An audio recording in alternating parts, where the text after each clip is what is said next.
Hey guys, what's up? This is Ivan again. I'm back, your treasure chest guide to wealth. What's going on this morning?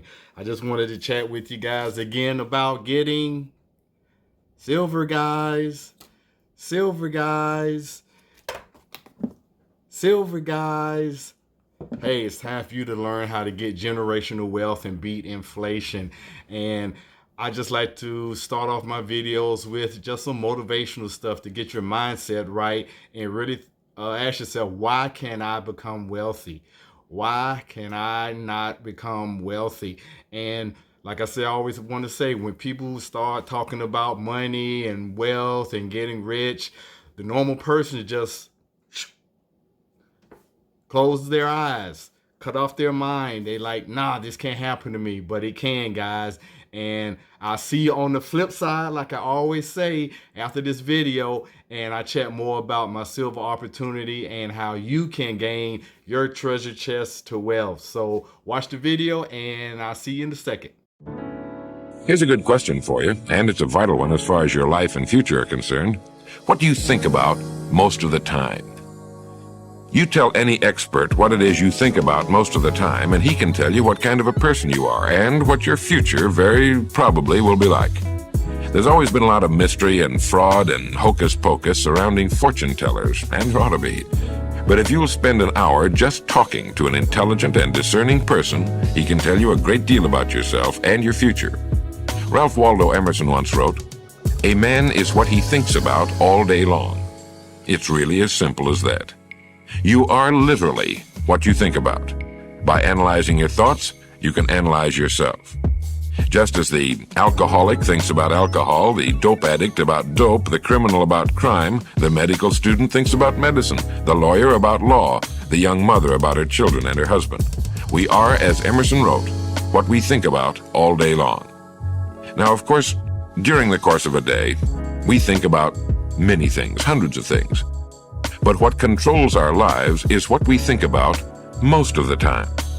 So if you can tell me or anybody what you think about most of the time, I or anybody else can tell you what you are. Now this gives a person who understands this fact a really remarkable measure of control over his life, since he will become what he thinks about, and since he can control his thinking, he can, to an altogether unsuspected extent, control his life and his future. As one of the world's greatest psychologists put it, if you only care enough for a result, you will almost certainly attain it. If you wish to be rich, you will be rich. If you wish to be learned, you will be learned. If you wish to be good, you will be good. Only you must then really wish these things, and wish them exclusively, and not wish at the same time 100 other incompatible things just as strongly. In my opinion, confusion in a person's life can be traced to confusion in his thinking. People who know what they want and have decided to reach their goals at all cost are, for the most part, happy and well-directed people. That they achieve their goals goes without saying. So it all comes down to this then. Deciding on what it is you want more than anything else is the most important decision you can make. Once you make this decision, keep to it. Think about it all day long. Stay everlastingly at it. And then, instead of being on a river which winds all over the countryside, you'll find yourself on a straight road, the shortest distance between where you are now and the point at which you want to arrive. So remember the words then of Ralph Waldo Emerson. A man, and this goes for a woman too, is what he thinks about all day long. Now, what are you thinking about right now? Do you know what the four things are that an education can give you? Well, there are 3 P's and an F. The 4 great objects of life and education can be listed as poise, power, peace, and freedom. Let me tell you the 10 marks of an educated person. You can check them off as I run down the list and see how you qualify. The 10 marks of an educated person. 1, an open mind. This is the ability to toss even your most cherished beliefs into the trash can if you find they're not true. Number 2, the educated person will listen to all the information someone else can give him on the subject and then draw his own conclusions. Number 3, the educated person never laughs at new ideas. He never says that something is impossible, ridiculous, or that it cannot be done. Number 4, the educated person cross-examines his daydreams. A lot of people have become great by realizing that some daydreams can become practical realities. Number 5, the educated person discovers his strongest point and then makes the most of it, and each of us has one. Nothing succeeds like success, but mainly because a person has found his strong point and has learned how to play it. Number 6, learn the value of good habits and how to form them. Number 7, know when not to think and when to call in the expert to do your thinking for you. Dr. William Mayer once said, "It's not surgery that kills people, it's delayed surgery." Number 8, you can't sell the educated person magic. It's amazing and pitiable the great number of people who believe in luck, charms, special days, signs, Black Fridays, and other superstitions still around from the Dark Ages. The educated person tosses superstition right out the window. Number 9, the educated person lives a forward-looking, outward-looking life. Psychology divides the world into 2 classes, introverts and extroverts. The inward-looking introvert loses health, efficiency, happiness, and so on, while the outward-looking person builds, constructs, organizes, achieves, and harnesses the energies of the world. Now, most of us are a combination of both introvert and extrovert, but it's important that we turn ourselves and our minds outward, not inward. Number 10, and finally, the educated person cultivates a love for the beautiful. Beauty can be a fine book, good music, nature, a painting, any one of a million things. The educated person sees beauty in just about everything. So those are the 10 marks of an educated person. How did you do? Pretty good? Oh, fine. The next time little Clyde and Hermione ask you why school is necessary, tell them about the 3 P's and the F that only an education can give you. Poise, power, peace, and freedom. 4 things that every human being wants, but only those who have taken the time to obtain an education can have. And if you're already out of school and feel you kind of skidded by, an hour a day can give you the education you seek. Just 1 hour a day for the rest of your life. There was a very busy, interesting, and hard-working woman who was born in 1847 and died in 1933 by the name of Annie Besant. She wrote a great many things, founded colleges, spent a great many years in India working to improve conditions and so on. She was an extremely controversial woman, but she carved a place in history for herself, and her heart was definitely in the right place. She lived 86 busy years, but she wrote something once, just a short little thing that I like very much, and I'd like to read it to you. She wrote, "Knowledge is essential to conquest. Only according to our ignorance are we helpless. Thought creates character. Character can dominate conditions. Will creates circumstances and environment." Now, I think you'll agree that Annie could put a great deal into a very few words. You could take that quotation and write 10 volumes about it. But let's look at it a little bit at a time. She wrote, "Knowledge is essential to conquest. Only according to our ignorance are we helpless." And that's the first sentence. Now, conquest covers many things, all things. It could be anything from passing to the next highest grade in school, getting that new car you've got your eye on, or marrying the person you've picked out, or whatever the problem you're interested in conquering. It takes knowledge to do it. So you could pose it another way. The more knowledge a person has, the more things he can achieve. Makes sense, doesn't it? So all a person has to do is decide what it is he wants and then start getting the knowledge he needs to get it. Only according to our ignorance are we helpless. Now the next line reads, "Thought creates character." Now character is defined as the aggregate of qualities that distinguishes one person or thing from others. So we might say that the more qualities a person has, the more character he has. Thought creates character. Well then, the more we think, the more character we create. So thinking becomes pretty important, because she goes on to say that character can dominate conditions. In other words, if we don't like the conditions in which we find ourselves, or at least want to improve our condition, we can do it by developing more character, or by thinking more about ourselves and our place in the world. You see, being able to dominate conditions is a way of telling your own fortune, isn't it? We'd all like to do that, at least to the degree that we're able as mortals to do it. So character becomes vital to us. And her quotation ends with the words, "Will creates circumstances and environment." That could be put another way by saying, we will become, as far as our circumstances and environment are concerned, what we will. And this is another way of saying, our environment is a reflection of our minds. So what kind of circumstances and environment do you want? You can control it, you know, in better than 99% of the cases. All over the country, the world for that matter, there are literally millions and millions of human beings who live in an almost constant state of confusion and unhappiness. And you know why? Well, I believe it's because they're either conceited or ignorant or both. Let me explain.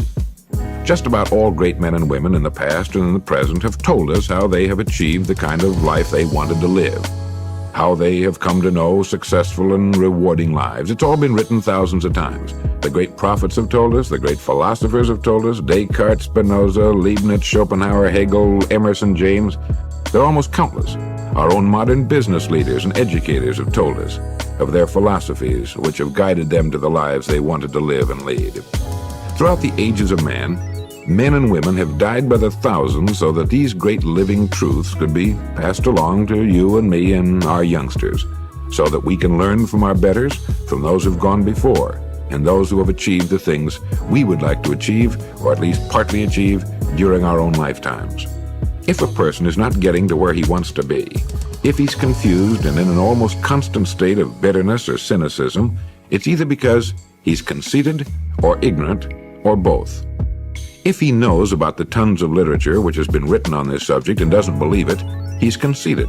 He thinks he's smarter than all the great prophets, the brilliant philosophers who ever lived.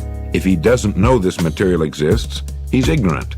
But at least there's still hope for him once he gets his hands on it. So, unless you're living the kind of life you want to live, it's either because you don't believe what you've learned or you haven't learned what you need to know.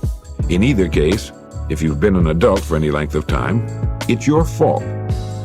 Nobody's supposed to come and take us by the hand and lead us to knowledge. If we haven't got enough sense to dig it out for ourselves, well, we're just going to have to suffer the consequences. I'm sure we all pity the beggar who comes up to us asking for money he has not earned in the midst of a busy modern city.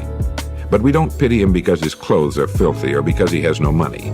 We pity him because he lacks the only thing on earth that could help him: information, knowledge. It's the lack of this that makes us poor, that makes beggars of us. This is what makes us live lives of meanness and frustration in an abundant world. Conceit or ignorance. We must choose which of these words best describes us if we're not living or on the road to the life we seek. No man or woman on earth has the right to be conceited, because if he's conceited, he isn't important. There's nothing wrong with being ignorant when we're young, but there is no one more deserving of pity than the person who remains ignorant and who keeps his windows and doors closed to the light of truth and freedom. Ralph Perry wrote, "Ignorance deprives men of freedom because they do not know what alternatives there are. It's impossible to choose to do what one has never heard of." And Confucius said, "Ignorance is the night of the mind, but a night without moon or star." One time I read a book written by a psychologist about a man who said to him, "You know, doctor, I'd give anything if I'd gone to college." So the doctor asked, "Well, why don't you go?" And the man answered, "Well, because I'm 35 years old, married, have 2 children, and well, it would take me 10 years to go through college at night." So the doctor asked, "Well, tell me, how old will you be in 10 years if you go to college?" And the man replied, "Why, I'll be 45. And the doctor asked, "How old would you be in 10 years if you don't go to college?" The man thought a moment and said slowly, 45, I guess, and was completely confused that the age came out to be the same. Time will pass anyway, and if we want something very much, the passing of the years will not change our wanting it, but may only deepen our frustration and feelings of inadequacy. Now, I'm not saying everyone should go to college, far from it. I don't think everyone should. What I am saying is that if there's something you wish you had accomplished but didn't, and if it's good, look at the thing logically. Can you still do it? I read recently about a woman who graduated from college out west and she was in her 60s. If there's something you want very much to do, whatever it may be, and if it's good, why do it?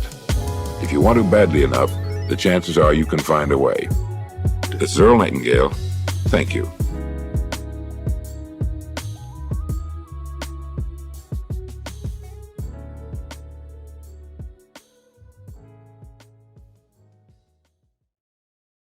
Hey, what's up, guys? I'm back. Now, was that or was that not a powerful motivational video? And man, I get excited every time I listen and watch those videos that I'm playing. But hey, the key is, guys, and what I want to talk about is this generational wealth of gaining silver, guys. Gaining silver. Isn't that nice? That's a nice. I mean, it's just something about holding silver in your hand. Man, it just feels good. Hey, hard, tangible assets, guys, that don't lose their value. You can liquidate these products at any time. And that's why I get excited about the Mint Builder opportunity, is because it's not your regular companies out there that are selling you products. You know, if you don't sell them, they're sitting about back in your garage. I mean, they expire and you can't resell it. But guess what, guys? This right here, if it sits in your garage, that's a good thing, because when it's time for you to make a decision on liquidation, this product right here probably is going to make you more money than what you initially paid for it. Silver, guys, silver never loses its value. If anything else, it's right here, it stays steady. But what if it does go? Sky's the limit, guys. Sky is the limit with silver. It doesn't matter how big or small that you stack your silver. The key is just start stacking silver and learn how to get generational wealth, guys. That's what it's about. That's what it's about. I can't talk. And silver. Start stacking silver, guys. And this is your new savings account. Don't let your money just sit in the bank and let the bankers make all the money. They take your money and they loan it out to other people. Charge them crazy interest rate, 12, 15, 13, 33%, especially on credit cards, guys. They're taking your hard money and paying you pennies on the dollar back on your return, but they're making killings, guys. They are making a killing off of your money. But that's how banks are. They're there to make money, not to make you money. You think you're letting your money sit there? Hey, you heard of the word inflation? Inflation is killing the dollar, guys. But guess what? Inflation does not kill real money.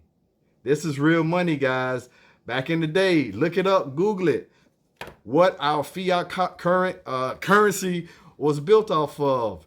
If you had one of those little dollar bills, those were things called a certificate that were backed by gold and silver. Guess what? That money in the bank is not backed by anything. So guess what? It's not worth anything. It's just debt, guys. It's just debt.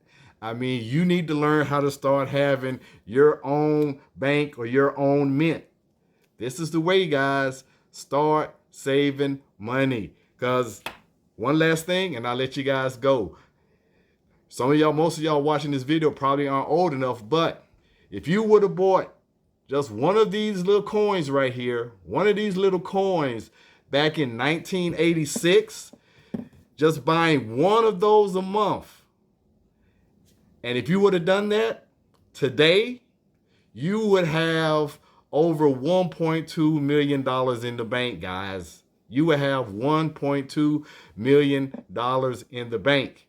Hey, you ever heard of the phrase, history repeats itself? You missed out on 1986. But like I said, most of you guys are probably in your 20s and 30s right now. So guess what?